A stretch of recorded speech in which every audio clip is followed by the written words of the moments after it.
you believe in the Illuminati? Yes, yes, I do. And I believe that I don't believe that you work hard to get where you're at. I believe you get chose. No matter how that sounds. You don't work hard to be successful. And I hate when people say that there. You get chose. You get chosen to be successful. They have their picks. No matter how it sounds. You can be the most talented person in the world. If you're not picked and selected, it's kind of like the NBA. You know, I can imagine it's buku people that's just way more talented than other people that don't quite get the minutes and the time and got to sit on the bench because the NBA have a way of choosing who they choose to be superstars. It's kind of like that in the rap industry. And it don't come from the rap industry. It comes from the Illuminati. No matter how that sounds, the Illuminati is real, 100%. Trust me, I know. You heard me? I have been approached so many times, you dig? And that's one of the reasons of why, it took me a while to want to drop on a major, which I'm on my way to now, and I'm dropping a project called No One Cares. Uh, right after this interview is over, you'll go hear about it a lot. But yeah, I've been approached by the Illuminati at least 3 times in my life, which makes me petrified because the things that come with that, it's humbling. It really is. It's scary. It's scary. In this game, you don't really work hard to be a superstar and successful. You get chose to. And when they choose you, you gotta do what they tell you to do. Or bad things that happen to you. And that's facts. But now I'm just not afraid no more. You heard me? And I'm ready. I'm ready to do what I gotta do. And I feel so great right now in my life to be able to kick ass. And the things that's so tempting that'll make your process faster to get where you need to go. It's so tempting to want to accept the things that the Illuminati present to you.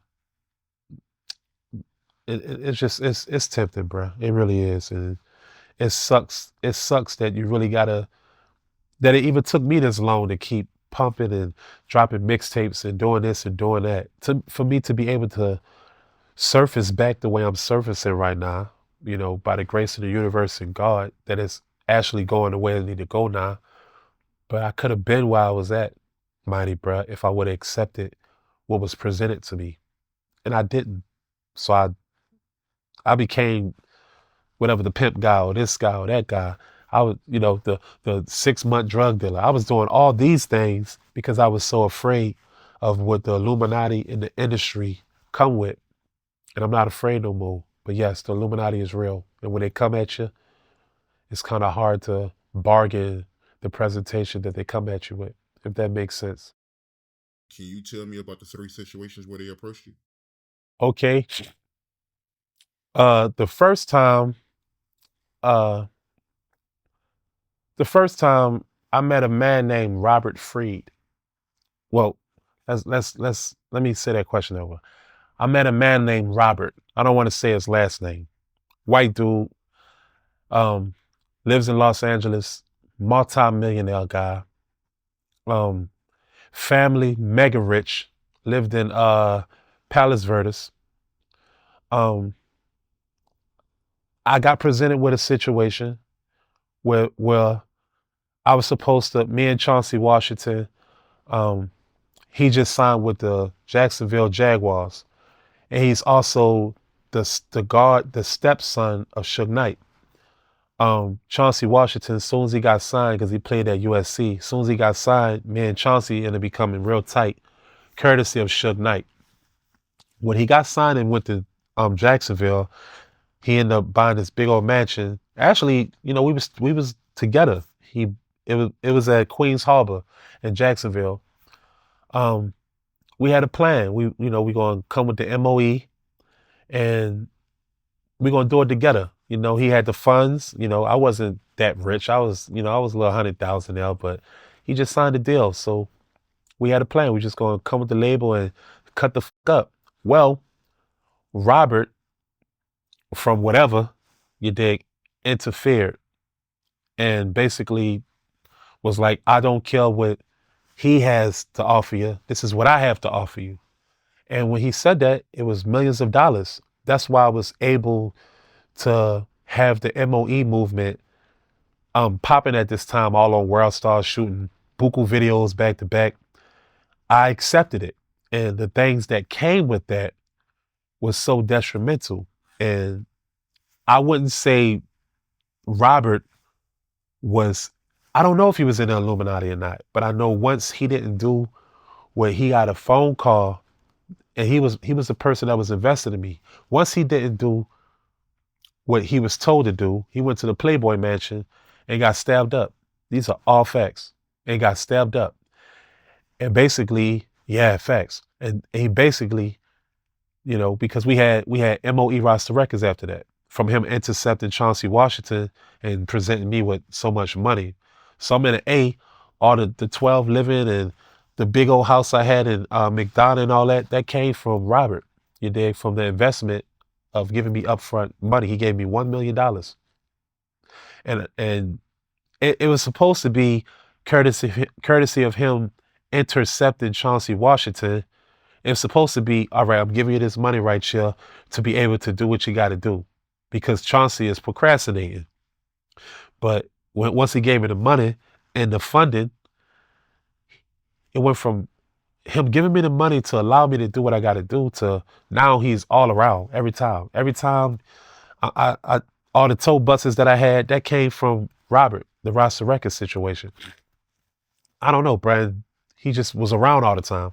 And he always get phone calls of what to do. And then he'd tell me what I need to do. And I kind of just stopped feeling that shit, you heard me? And then we just clashed off that. That was the first situation of the Illuminati. And I went a little too far by accepting the money. And the things that happened to me after that, I had a worse error in my life from not wanting to deal with the Rasta Records situation. The second time was here in Atlanta, Georgia.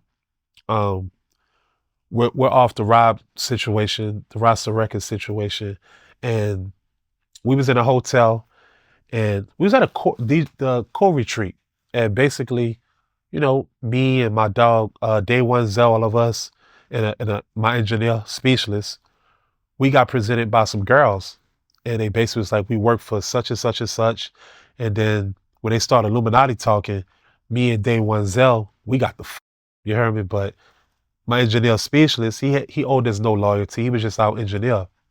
She basically came at him with the situation. It was like, if they not gonna do it, fuck it. What's up? The next thing you know, Speechless got all these cars and mansions and became this rich ass nigga. I ain't seen him since. That was the second time. The third time was in Miami, Florida.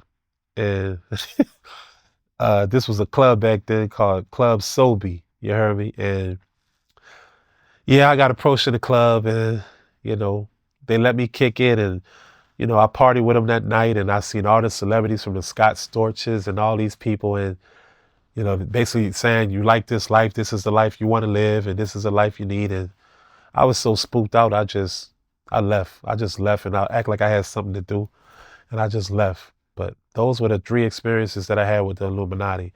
And the Rob situation is the one that really freaked me out, is because I kind of bit the bait with that one and accepted that $1 million. And to this day, I regret it.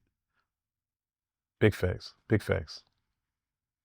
So if you ever look up Chopper City, Roster Records MOE, all the tow buses on YouTube, you'll see I was being 100. You'll see all that shit. So what were some of the things they was offering you? A lot of things. I had liquor companies with Rhythm. I don't know if you remember this. It was a liquor company called Rhythm. They had like the orange bottles. I had a sponsorship with them. I had all types of fucking investments. I'm talking about, I was popping without no deal, but they was making it seem like they was a label the whole time. I don't know. They just kept pumping me up and taking me places in different countries and I was saying gothic looking, all types of wild shit, bruh. But they never, when it came down to my crew, my MOE crew, they when it came down to taking me places, they never brought them with me. They always was like, you only. You dig? And basically everywhere I went with them, it was always some left field. It wasn't gay though. It wasn't like no gay shit. It was just more like introducing me into something that if I was at this moment, if I was really down with that shit, I feel like I would have blew the fuck up. But I was a little too spooked out. And I was spooked out really from what transpired with me with Bad Boy. So when people offer me things besides money at this time, cars and this and all that, when people offer me these type of things, it spooks me out because I know ain't nothing for free. I know that everything come with a price. So I was kind of spooked out from that. But if I never would have did the Bad Boy situation and they would have presented it to me, I probably would have been down with Illuminati by now. But I was too spooked out. But those are the type of things that they do.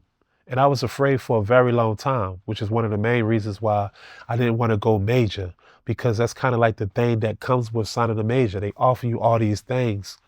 And I'm not saying all major labels, but some. They offer you these things, right? To flourish and buck you up and make you feel good and make you feel like, this is forever.